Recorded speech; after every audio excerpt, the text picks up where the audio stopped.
Halo, berjumpa lagi dengan berbagi bersama Aris Wahyu.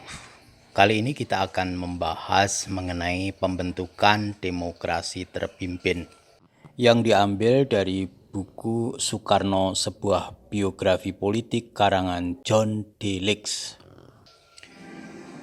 Ketika Soekarno berpidato tentang kuburkan semua partai pada 28 Oktober, baginya belum jelas kemana ia akan pergi.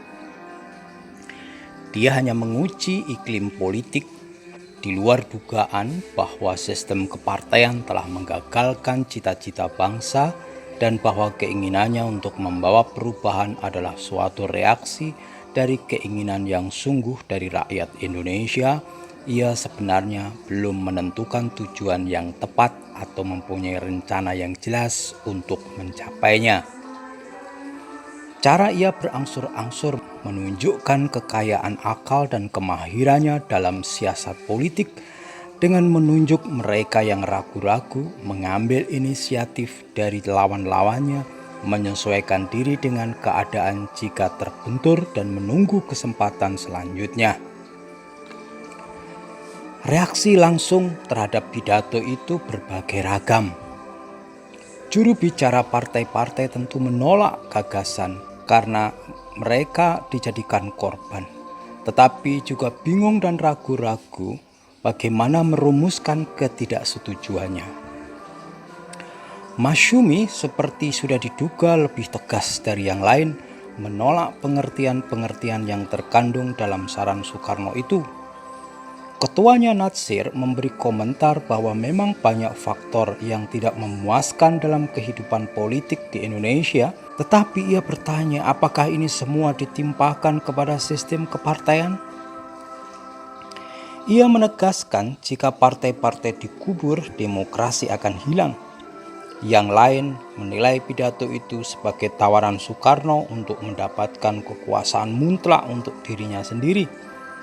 Juga mereka yang biasanya mendukung Soekarno timbul rasa cemas dan keraguan-raguan.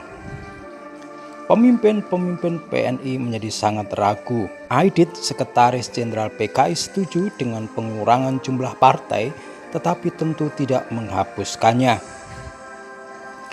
Didorong oleh reaksi-reaksi yang serba bingung ini, Soekarno dalam pidatonya di depan Persatuan Guru Republik Indonesia 2 hari kemudian kembali lagi pada masalah dalam nada yang agak lebih keras. Saya tidak lagi cuma mimpi, katanya, malah pembubaran partai-partai dengan tegas saya anjurkan. Bersamaan dengan itu ia menjelaskan bahwa tidak mempunyai keinginan untuk berkuasa sebagai seorang diktator.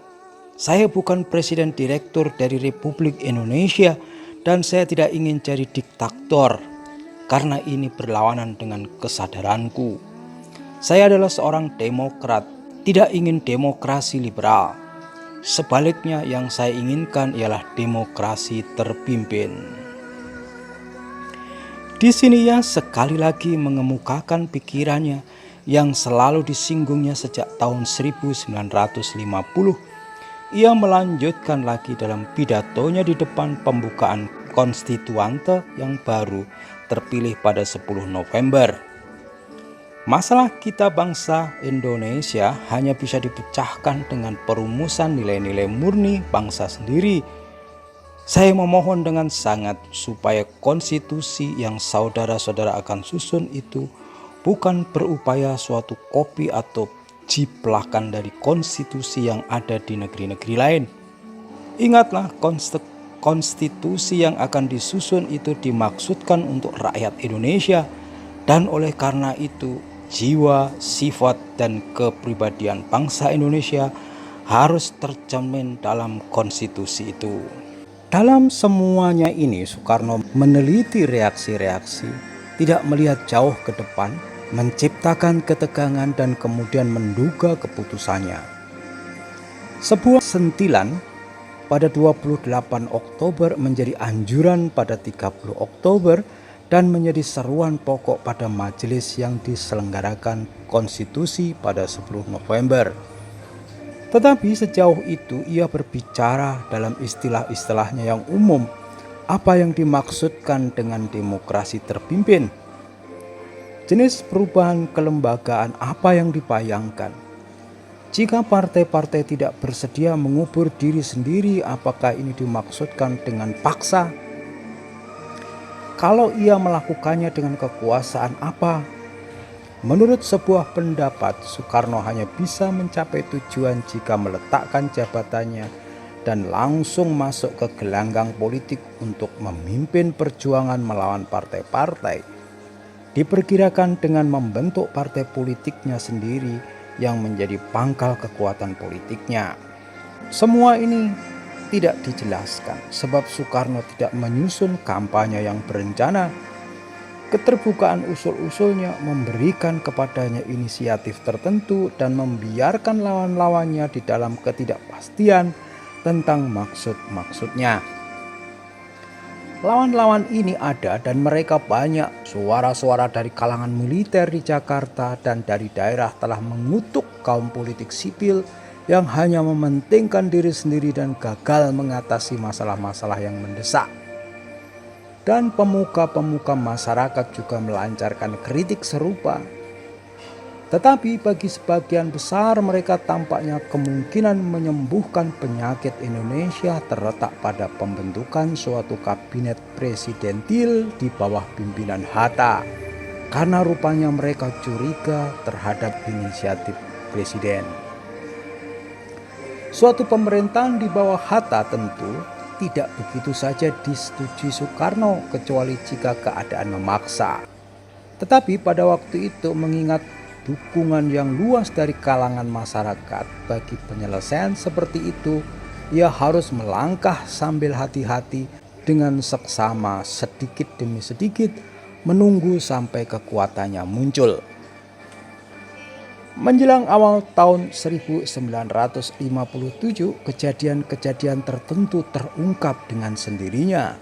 Pertama-tama, serentetan kudeta di daerah-daerah mengubah seluruh situasi politik di Indonesia. Keberhasilan Kolonel Husein merebut pemerintahan di Sumatera Barat dan kegagalan tindakan serupa oleh Kolonel Simbolon di Sumatera Utara telah mendorong kecemasan Soekarno mengenai persatuan nasional. Juga di Sumatera Selatan, Panglima Daerah Kolonel Barlian dengan secara luas memutuskan ketergantungannya pada Jakarta, dan Sulawesi Utara, pusat penyelundupan yang didukung tentara juga menjadi daerah yang kesetiaannya diragukan. Sekarang dengan munculnya gerakan-gerakan perlawanan daerah ini telah mempertegas kebangkrutan pemerintahan Ali Sastro Amijoyo dan memperjelas ketidaksanggupannya menangani keadaan yang memburuk ini.